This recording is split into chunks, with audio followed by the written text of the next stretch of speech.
The silent vanguard. Grand Archon Vexthor stood at the crystalline observation deck of the Meridian Empire's flagship, his iridescent scales shimmering under the distant light of Sol. His four-fingered hand traced patterns in the holographic display showing Earth's solar system, particularly focusing on the handful of human colonies scattered across its planets and moons. Fascinating creatures, he mused to his Council of Seven, each representing a different aspect of the Empire's mighty civilization. They've managed to establish outposts on Mars, Venus, and even some of the Jovian moons. Quite impressive for such primitive beings. Supreme strategist, Clara flicked her antenna in amusement, compound eyes reflecting the holographic display. They still rely on chemical rockets and basic ion drives. Archon. Their most advanced vessels take months to travel between their colonies. The council chamber filled with chittering laughter, the sound bouncing off the biocrystal walls like musical notes. They watched footage of human ships laboriously making their way between planets, leaving obvious thrust trails and radiation signatures. They've requested another diplomatic meeting. Military Overseer Zarkax announced, his battle-scared carapace flexing with barely contained mirth. They wish to discuss peaceful coexistence and mutual technological exchange. More laughter echoed through the chamber. The idea that humans could offer anything of value to the Meridian Empire, masters of quantum manipulation and biocrystal technology, seemed absurd. Deep within Saturn's rings, Commander Sarah Chen watched the Meridian flagship through quantum-shifted sensors that left no trace of their observation. Her vessel, the Earthborn Promise, floated silently among countless other ships, disguised as ordinary ice fragments, their true nature hidden by technology the Meridians couldn't begin to comprehend. They're still watching the decoys, her XO, Marcus Wong, reported with a slight smile. The puppet show continues to convince.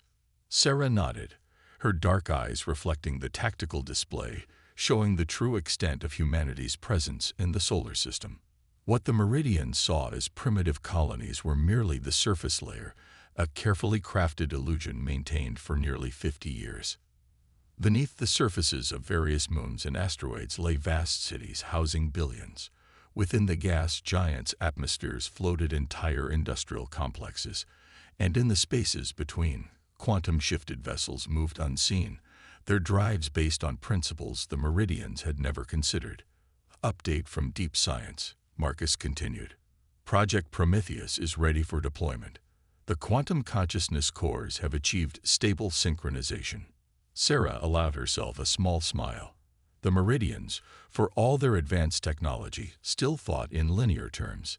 They saw humanity's apparent use of chemical rockets and assumed technological inferiority.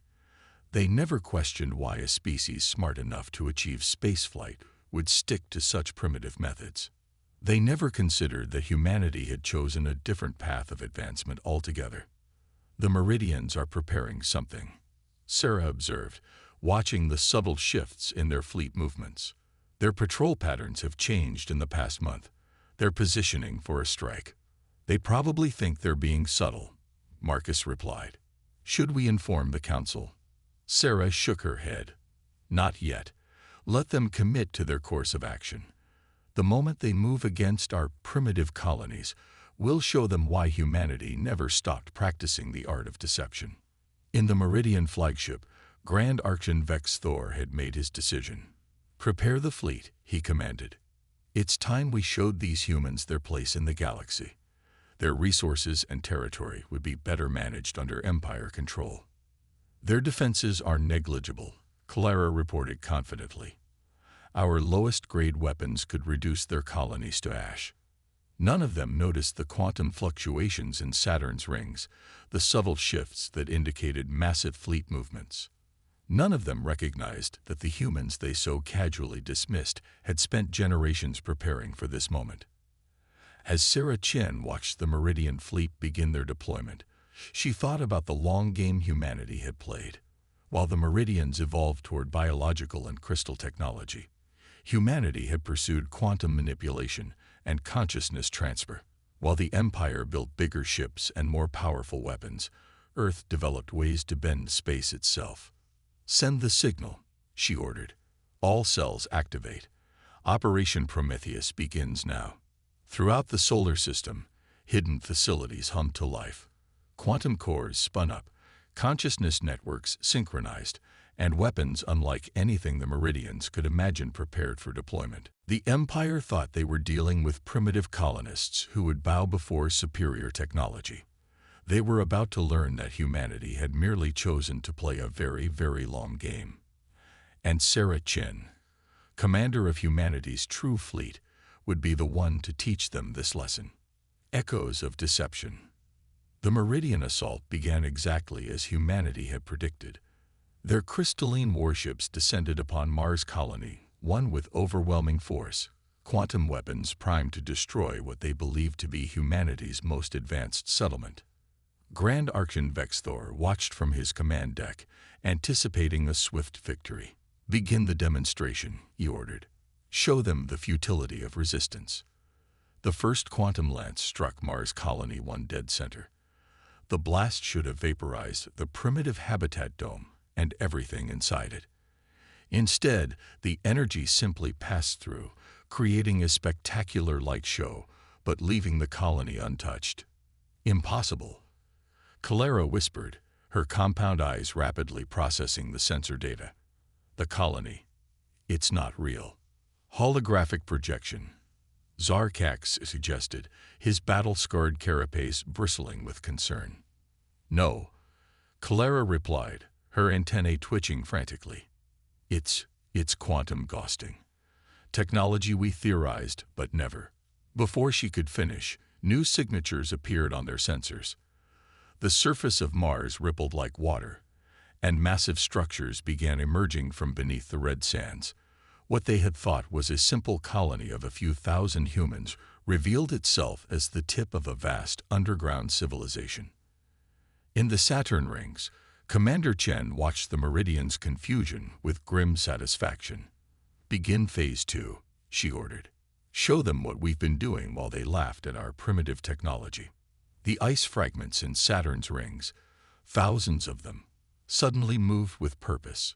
What the Meridians had dismissed as natural debris transformed into sleek vessels, their quantum-shifted hulls finally revealing their true nature. "Multiple contacts," a Meridian sensor operator screamed. They're everywhere." Vexthor watched in horror as his tactical display lit up with thousands of human ships. They moved with impossible grace, using maneuvers that seemed to ignore the basic laws of physics. No thrust signatures, no radiation emissions, just pure manipulation of space-time itself. "You believed what we wanted you to believe." Sarah Chin's voice echoed through their communication systems. "While you mocked our chemical rockets, we mastered quantum engineering. While you dismissed our colony ships, we built cities inside moons and asteroids." The human fleet moved in perfect synchronization, their formations shifting like schools of fish. Each ship seemed to predict the other's movements milliseconds before they occurred. "Quantum consciousness cores," Clara realized aloud. "They've networked their ships' AIAs into a single entity. That's why they move so." A human vessel appeared directly in front of the Meridian flagship, seemingly materializing from nowhere. The Earthborn Promise, its black hull absorbing light in ways that hurt to look at, faced the much larger Meridian ship without fear. "Your empire built bigger ships, more powerful weapons," Sarah continued. "We chose a different path. We learned to bend space, to link minds, to turn quantum uncertainty into our greatest weapon." Throughout the solar system, more human facilities revealed themselves. Jupiter's storms parted to show vast floating cities. Venus's clouds concealed orbital rings of impossible scale. Even Earth's moon, which the Meridians had scanned countless times, peeled back layers of deception to reveal its hollow interior. "Impossible," Vexthor breathed.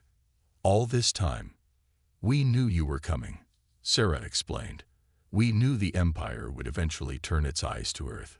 So we prepared. We played weak. We played primitive. We let you underestimate us while we built something you never considered. The Earthborn Promise's hull began to shift, patterns of darkness flowing across its surface like living shadows. Similar transformations rippled across the entire human fleet. You see, Grand Archon, humanity learned long ago that the greatest weapon isn't the biggest ship or the most powerful gun. It's the ability to make your enemy see exactly what you want them to see. Meridian sensors began failing as quantum interference spread through their networks. Their supposedly unbreakable encryption crumbled against attacks they couldn't even detect. In the space of minutes, their mighty fleet had been rendered blind and defenseless.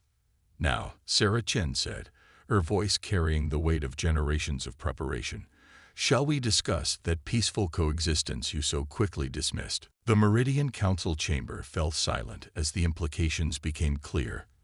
They hadn't been dealing with a primitive species struggling to reach the stars. They had been dealing with masters of deception who had transformed their entire solar system into an elaborate trap. And they had walked right into it. The quantum dance.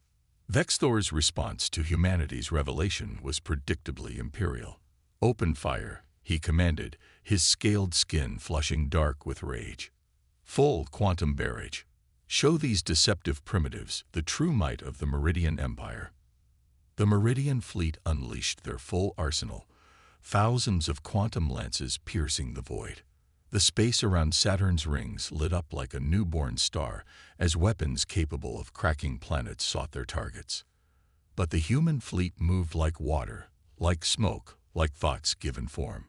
Ships phased through space in ways that defied conventional physics, quantum probability clouds making it impossible to predict where they would materialize next. "Fascinating," Marcus Wong commented aboard the Earthborn Promise, studying the Meridian attack patterns. "They're still thinking in terms of conventional spacetime." Sarah Chen nodded, her fingers dancing across the neural interface that connected her consciousness to her ship, and through it, to the entire human fleet. They never considered that quantum uncertainty could be used for more than just weapons. The human counterattack began not with weapons, but with mathematics. Quantum probability fields expanded from their ships, transforming the battlefield into a sea of possibilities.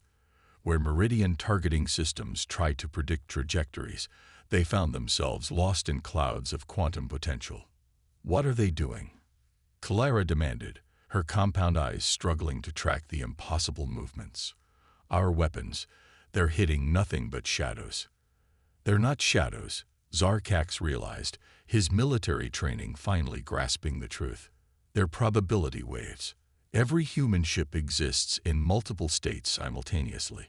We're not fighting a fleet, we're fighting quantum superpositions." The Earthborn Promise led the attack, its hull rippling with patterns of darkness that seemed to draw in light itself. As it approached the Meridian flagship, it split into 5 identical vessels, each one both real and unreal, existing in a state of quantum flux. "You built bigger guns," Sarah's voice echoed through the Meridian command network. "We learned to dance between moments." Human ships began appearing inside the Meridian formation, their quantum drives allowing them to simply sidestep conventional space. Where Meridian shields expected energy weapons, they found themselves facing projectiles that transformed from matter to energy and back again, bypassing their defenses entirely. "Launch the crystal swarms," Vexthor ordered desperately. Clouds of biocrystal drones poured from Meridian ships, their collective intelligence designed to overwhelm any enemy with sheer numbers. Sarah smiled. "Now, Marcus." Throughout the human fleet, quantum consciousness cores pulsed in perfect synchronization. The neural networks that linked their ships expanded, reaching out to touch the crystalline minds of the Meridian swarms. In an instant, billions of quantum calculations rewrote the very programming that gave the swarms their purpose. The crystal drones stopped, hung suspended in space for a moment, then turned back toward their creators. "Impossible," Clara screamed. "The encryption was based on quantum mechanics," Marcus finished for her, his voice carrying a teacher's patience. "Just like everything else you built. But you never fully understood the principles you were using. You never saw the true potential." The battle transformed into a dance of impossibilities. Human ships phased through solid matter, split into multiple versions of themselves, appeared simultaneously at different points in spacetime. The Meridian fleet, for all its power, found itself fighting an enemy that seemed to ignore the very laws of physics. Their ships, Zarkax reported, his voice shaking. They're not just coordinating. They're thinking together, moving as one consciousness spread across multiple vessels. Sarah Chen felt the truth of those words in every fiber of her being. Through the quantum consciousness core, she was her ship, was her fleet, was every human vessel moving through this battle. They had evolved beyond the need for conventional command structures, beyond the limitations of individual thought. You believed size meant power, she spoke, her voice carrying through every quantum frequency. You thought bigger ships, stronger weapons, and more advanced shields would make you invincible. But humanity, we chose to understand, to adapt, to transform. The Earthborn Promise demonstrated this philosophy as it engaged the Crystal Judgment directly. Instead of matching the Dreadnought's immense firepower, it simply altered the quantum states of space around it. Tyrix watched in disbelief as his mighty flagship's weapons fired into probability fields that redirected their energy harmlessly into parallel timelines. The entire solar system, Clara whispered in awe. They've turned it into a quantum manipulation engine. Every planet, every moon, every asteroid, all working in perfect harmony. Sarah felt the truth of those words through her neural link. Humanity had spent generations preparing not just weapons or defenses, but an entirely new way of existing. The quantum consciousness network that linked their ships was just the beginning. They had learned to extend their awareness across space-time itself. Your empire saw us as primitive because we still used physical weapons alongside our energy weapons, Sarah explained. You never asked why a spacefaring civilization would choose to maintain such outdated technology. The truth is, we never abandoned any path of advancement. We learned to combine them all. As if to demonstrate, human ships began shifting between different technological paradigms mid-battle. Energy weapons transformed into kinetic projectiles that carried quantum warheads. Shields became probability fields that could redirect attacks through time as well as space. The Meridian fleet, for all its power, found itself fighting an enemy that had transcended conventional warfare entirely. This wasn't a battle between armies. It was a clash between different philosophies of existence itself. Dawn of recognition. Grand Marshal Tyrix stood in the shattered remains of his command center, watching as reality itself seemed to bend around his fleet. The Crystal Judgment, pride of the Meridian Empire, hung powerless in space, its quantum cores redirected by forces he couldn't comprehend. You've lost. Sarah Chen's voice carried no mockery, only certainty. The question now is whether your empire can learn from this moment. Through the quantum consciousness network, Sarah felt the presence of every human ship, every facility, every mind linked into their vast network. They could destroy the Meridian fleet with a thought, but that had never been humanity's goal. Your civilization, Tyrix spoke carefully, his mandibles clicking with tension, has achieved something we thought impossible. You've unified quantum mechanics with consciousness itself. Because we never sought to conquer it, Marcus replied, his voice joining Sarah's across the communication channels. We sought to understand, to adapt, to become something new. The Earthborn Promise moved closer to the Crystal Judgment, its dark hull now translucent, revealing the quantum probability streams that flowed through its very structure. Around them, the human fleet existed in multiple states simultaneously, a physical demonstration of their mastery over reality's fundamental forces. Your empire spread across the galaxy, Sarah continued, building bigger weapons, stronger shields, more powerful ships. But you never stopped to ask if there might be a different way. You saw the quantum realm as a tool to be used. We saw it as a dance partner. Clara stepped forward, her compound eyes reflecting the impossible movements of the human vessels. The chemical rockets, she said suddenly. The primitive colonies, They weren't just decoys, were they? They were experiments, ways to understand different approaches to the same problems. Every technology has its place, Marcus confirmed. Every method of understanding reality offers unique insights. We didn't abandon the old ways when we discovered the new. We learned to combine them all. Throughout the solar system, humanity's true civilization continued to reveal itself. Quantum processors disguised as natural formations powered calculations that could simulate entire futures. Ships phased between different technological paradigms as easily as changing frequencies on a radio. "We offer you a choice," Sarah announced, her words carrying to every Meridian ship in the system. "You can retreat to your empire, report your failure, and prepare for a war that will transform the galaxy in ways none of us can predict. Or, the Earthborn Promise's hull shifted, becoming transparent enough to reveal its bridge." Sarah Chen stood there, her neural interfaces glowing softly as she maintained her connection to humanity's vast network. "Or you can join us in understanding the universe in a new way. Your empire has achieved incredible things, but you've limited yourselves by believing that power comes only from domination." Tyrix looked at his shattered fleet, then at the human vessels that had so completely outmaneuvered them. "You would share this knowledge after we attempted to conquer you." "Knowledge isn't meant to be hoarded," Sarah replied.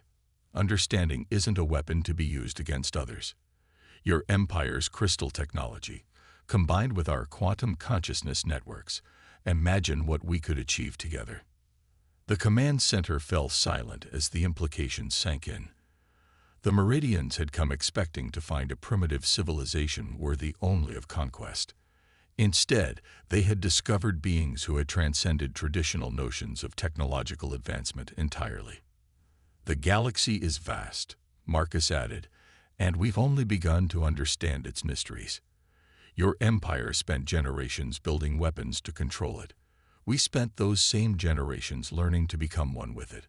Perhaps it's time for both our civilizations to learn from each other." Slowly, Tyrix moved to a control panel and opened a secure channel to the Meridian capital. "This is Grand Marshal Tyrix," he announced, his voice carrying the weight of history. "I formally request diplomatic authority. We've encountered something here that changes everything we thought we knew about the universe." Sarah felt the quantum probability streams shift as the moment of decision approached.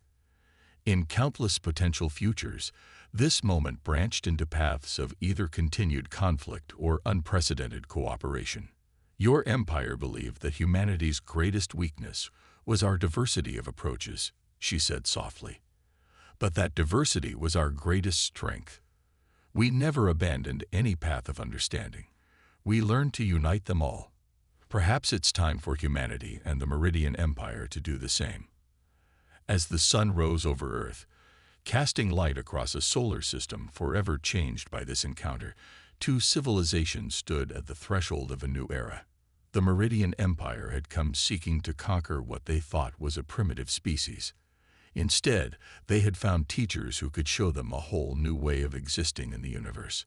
And in the quantum probability streams that flowed through human ships and facilities, countless possible futures began to align toward a single brighter path forward.